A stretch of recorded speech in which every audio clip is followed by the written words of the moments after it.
Hello students, welcome to my today's class. Today I am here with you with a new chapter of English grammar. The name of the chapter is Active and Passive Voice. Dear students, do watch the whole video. I hope if you watch out the whole video, then you can understand active and passive voice completely. Dear students, at first let me tell you what is voice. Voice is the state of verb that indicates whether what is denoted by subject does something or has something done to it.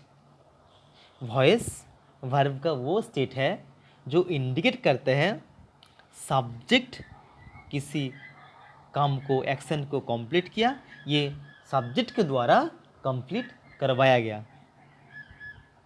Voice is divided into two parts, active voice and passive voice. Now let me tell you about active voice. When the subject is doer of action, verb is in active voice.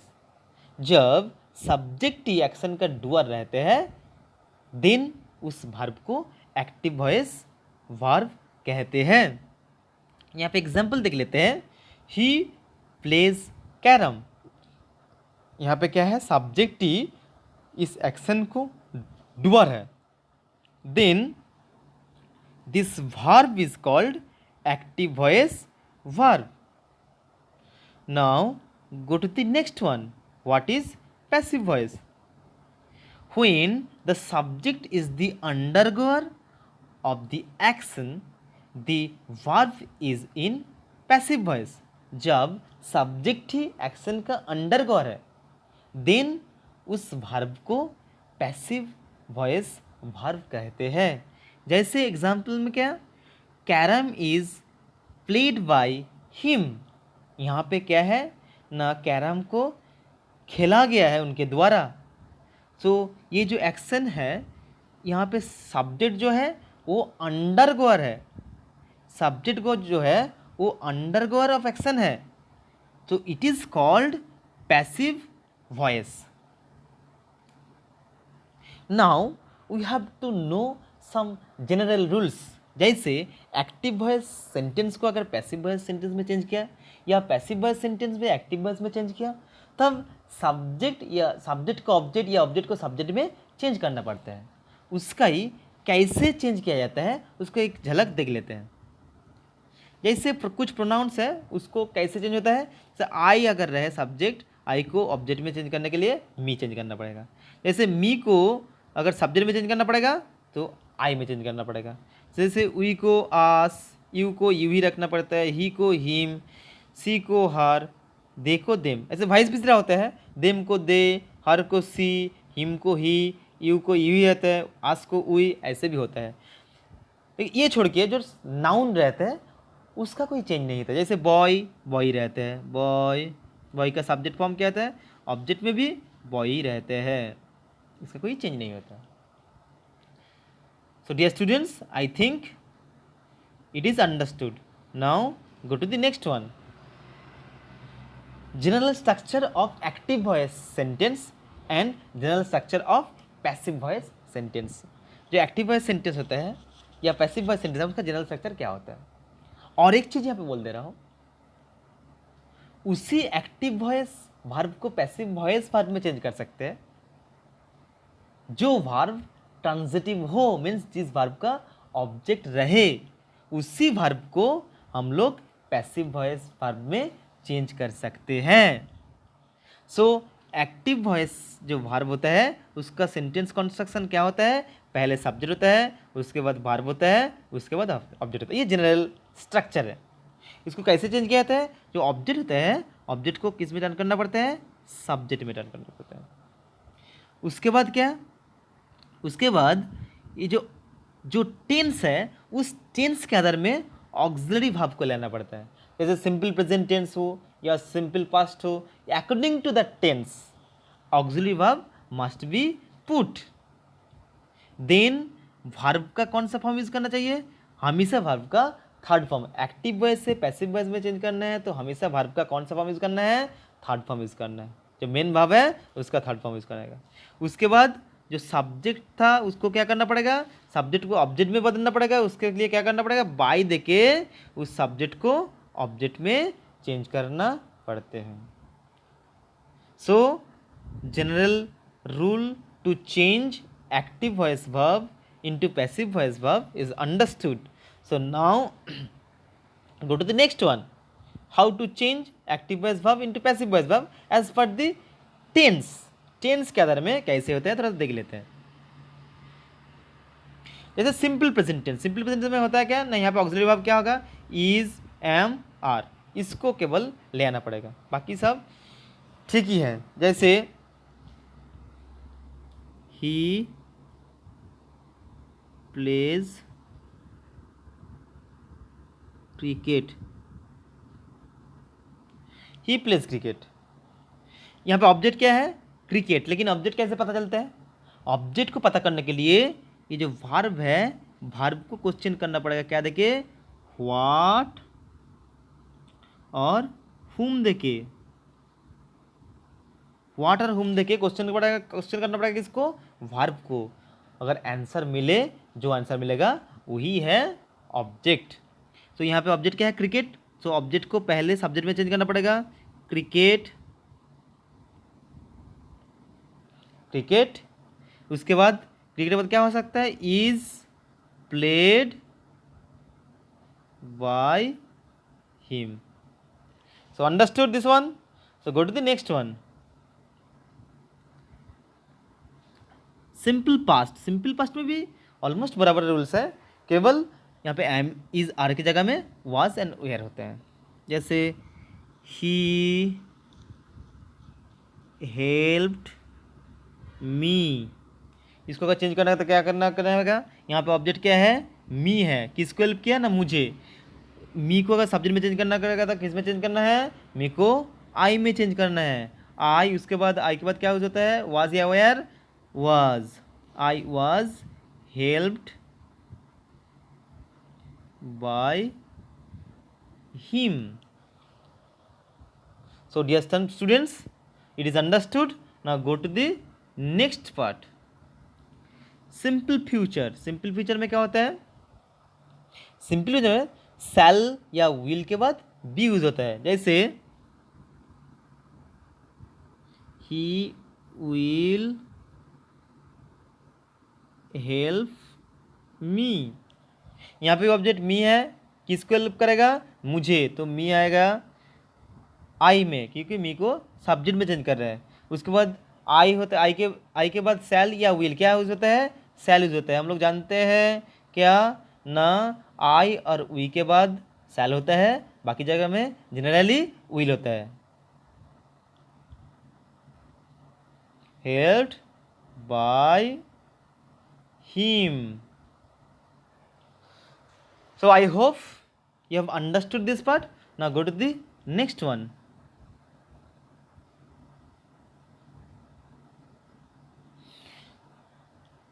Present continuous tense and past continuous tense। इसमें क्या है, इसमें थोड़ा सा rule different है। हम लोग जानते हैं क्या, प्रेजेंट कंटिन्यूस या पास्ट कंटिन्यूस टेंस जो होता है उसमें क्या होता है, जो मेन वर्ब होता है उसका आईएनजी फॉर्म होता है। उस आधार में पैसिव वॉइस में भी उसको थोड़ा चेंज करना पड़ता है। जैसे फॉर एग्जांपल क्या है, the boy is helping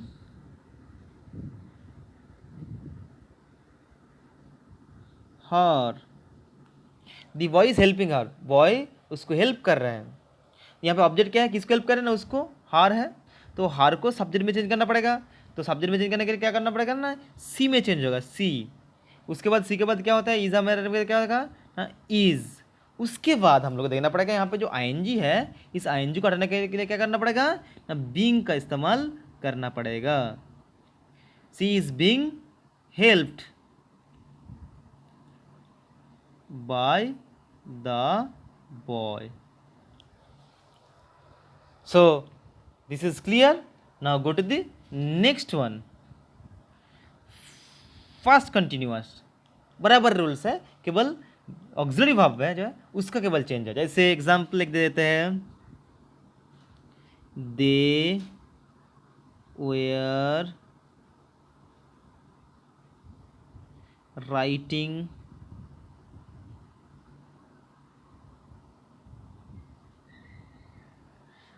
story. वो लोग स्टोरी लिख रहा था, यहाँ पे ऑब्जेक्ट क्या है, ऑब्जेक्ट है स्टोरी। क्या लिख रहा था, स्टोरी। तो स्टोरी आ गया, स्टोरी। स्टोरी के बाद वाज होता है क्योंकि स्टोरी एक है, story was being written by, they का ऑब्जेक्ट फॉर्म क्या होता है, them. So my dear students, I think this part is also understood. ये जितना भी बोल रहा हूँ ये सारे रूल्स एसर्टिव सेंटेंस के लिए भी सेम ही है। एसर्टिव सेंटेंस में भी ये हर एक टेंस जो है उसके अंदर में होगा, उसका कोई अलग नहीं है। इसलिए मैं हर एक सेंटेंस जो है एसर्टिव सेंटेंस का एग्जाम्पल दे रहा। Now have a look of present perfect tense and past perfect tense. Present perfect tense में क्या होता है ना, एक एग्जाम्पल देते हैं, The man has helped them। ये उन लोगों को हेल्प किया है। तो यहाँ पे ऑब्जेक्ट है, किसको हेल्प किया ना, उन लोगों को। तो देम हो जाएगा सब्जेक्ट, मीन्स दे। उसके बाद क्या, हैव या हैज़ में लगेगा। दे के बाद क्या होगा, हैव होगा। उसके बाद क्या, बीन, बी। उसके बाद भाव का थर्ड फॉर्म हम लोग जानते हैं, हर एक परफेक्ट टेंस में, मीन्स प्रेजेंट परफेक्ट या पास्ट परफेक्ट टेंस में जो मेन वर्ब होता है वो हमेशा पास्ट पार्टिसिपल में ही होता है। वही फॉर्म यहाँ पे भी ज़रूरत है, helped. They have been helped by the man. So this is understood. Now go to the next one. First perfect. Past perfect क्या है, ऑलमोस्ट सेम रूल। जैसे example, the boy had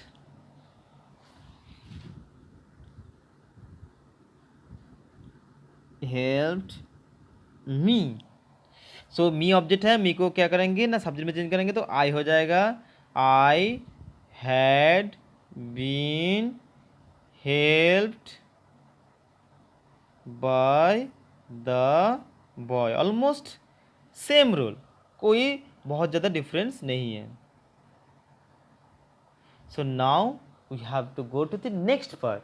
here we will learn how to change active voice into passive voice in interrogative sentence. Interrogative sentence में थोड़ा अलग होता है। इतना जब तक बोला हो सब एसर्टिव सेंटेंस का ही एग्जांपल दिया हो ना, इंट्रीगेटिव सेंटेंस थोड़ा देख लेते हैं। इंट्रीगेटिव सेंटेंस का जो कंस्ट्रक्शन होता है थोड़ा सा अलग होता है। हम लोग जानते हैं इंट्रीगेटिव सेंटेंस होता है क्या ना, उसके पहले ही ऑक्सिलरी वर्ब होता है, उसके बाद सब्जेक्ट होता है, उसके बाद मेन वर्ब होता है, उसके बाद ऑब्जेक्ट या अदर वर्ड्स रहते हैं। इसको पैसिव वॉइस में भी जब चेंज करेंगे वो भी पहले जो ऑक्सिलरी वर्ब यूज़ किया जाता है उसको पहले ही यूज़ करना पड़ेगा।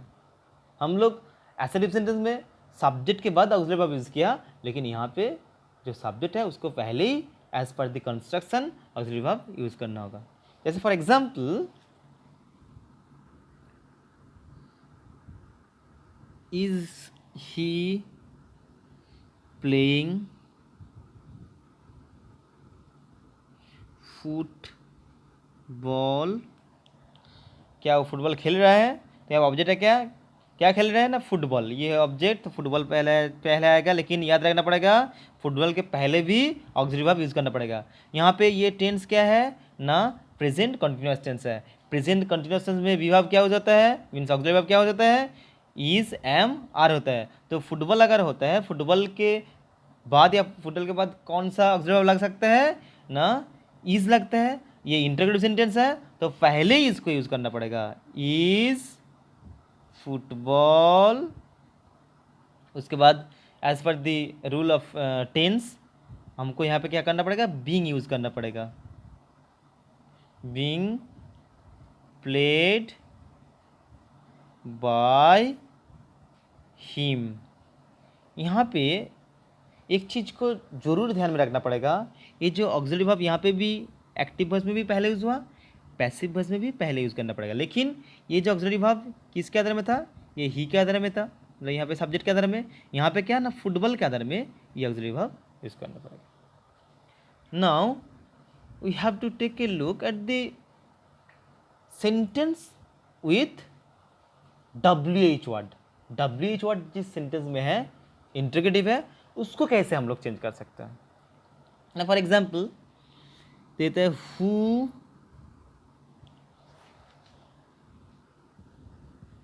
Teaches you English.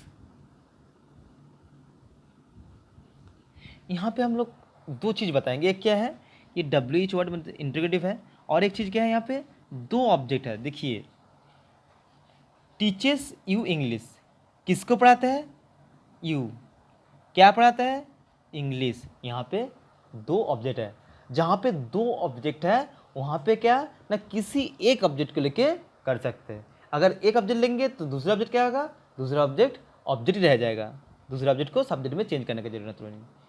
यहाँ पे किसी को ले सकते हैं ऑब्जेक्ट। जैसे यहाँ पे और एक चीज़ दिमाग में रखना पड़ेगा, क्या, ये हु जो है, who itself is subject, who क्या है ना खुद ही सब्जेक्ट है। हम लोग जानते हैं क्या, एक्टिव वॉइस से जब पैसिव वॉइस में चेंज करते हैं तो सब्जेक्ट को ऑब्जेक्ट को चेंज करते हैं, कैसे ना उसके पहले बाय लगा के। तो यहाँ पे हु का ऑब्जेक्ट फॉर्म क्या है ना, हुम है, तो कैसे हम लोग इसको पैसिव वॉइस में चेंज करेंगे, by whom, by whom. By क्यों पहले लगा, क्योंकि ये हु इटसेल्फ इज सब्जेक्ट, इसको ऑब्जेक्ट में चेंज किया इसलिए बाय हुम लगा। उसके बाद ढूंढे क्या, ऑब्जेक्ट क्या है, दो है, किसी एक को ले लीजिए, और ये टेंस क्या है, simple present. So simple present tense में ऑक्सिलरी वर्ब क्या होता है, इज, एम, आर में, तीनों में एक होता है। तो सपोज मैंने यू को लिया, तो यू को लेंगे तो क्या होगा, यू के बाद क्या होता है, क्या वर्ब होता है, आर होता है, तो आर यहाँ पे पहले लग जाएगा। So by whom are you taught, teach का थर्ड फॉर्म टॉट है, टॉट इंग्लिश।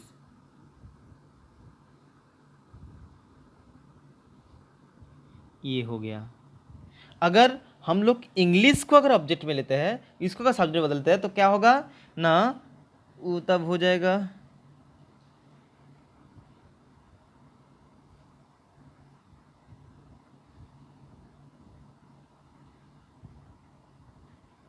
क्या ना, by whom is English taught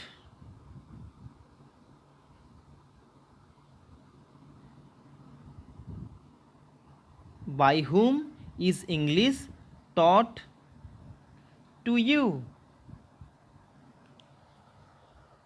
So I think it is clear. So now go to the next part. So interrogative sentence is over.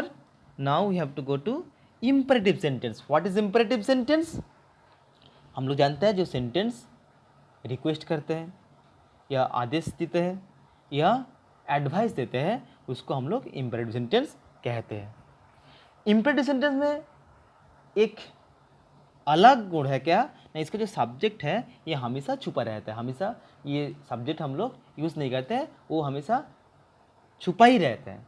तो उसका कैसे change किया जाता है उसको तरह से देख लेते हैं। जैसे ओपन द डोर, देखिए यहाँ पे जो है ओपन द डोर, इसके पहले से कोई सब्जेक्ट नहीं है। यू जो है यू यहाँ पे है कैसे ना, छुपा होके, इसको हम लोग इस्तेमाल किया है लेकिन इसको छुपा के रखें। तो इस चीज़ से क्या होना चाहिए ना, पहले लेट का इस्तेमाल करना पड़ेगा, उसके बाद जो सेंटेंस में जो ऑब्जेक्ट है उस ऑब्जेक्ट को लगाना पड़ेगा, उसके बाद बी, उसके बाद भाव का थर्ड फॉर्म, उसके बाद जो भी है वर्ड उसको यूज़ करना पड़ेगा। जैसे ओपन द डोर, इसका ऑब्जेक्ट क्या है, द डोर, सो पहले let the door B opened, let the door be opened. So this is understood. Now go to the next one.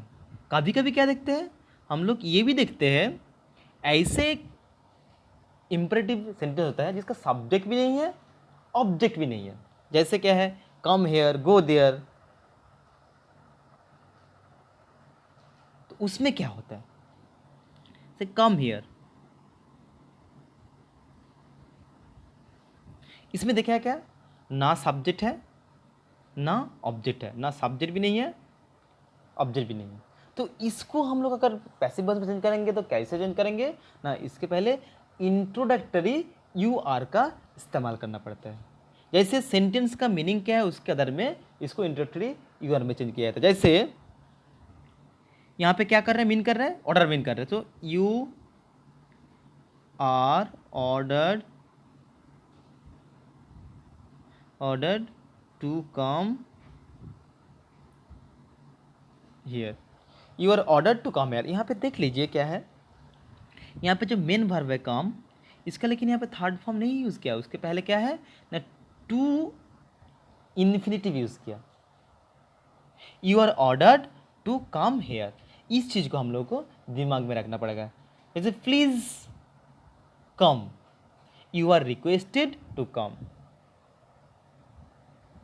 So I think this part also is understood. Now we'll go to the last part of active and passive voice। ये क्या है, sentence with model auxiliary. हम लोग जानते हैं कुछ sentence होता है जिसमें मॉडल ऑक्सिलरी रहते हैं, उसमें क्या रूल्स हम लोग को इस्तेमाल किया जाता है ना। देखिए एक एग्जांपल पहले देते हैं, he must write it, he must write it, उसको यह लिखना ही होगा। ये मस्ट क्या है, मॉडल ऑक्सिलरी है। जिस सेंटेंस में मॉडल ऑक्सिलरी है उसका रूल्स क्या है ना, पहले ऑब्जेक्ट का सब्जेक्ट लेकर आएंगे, जैसे ईट पहले आ गया, उसके बाद जो मॉडल ऑक्सिलरी है उसी मॉडल ऑक्सिलरी को यूज करना पड़ेगा। जैसे मस्ट है, मस्ट ही होगा यहाँ पे। उसके बाद क्या होगा, उसके बाद बी यूज करना पड़ेगा, बी, देन वर्ब का थर्ड फॉर्म,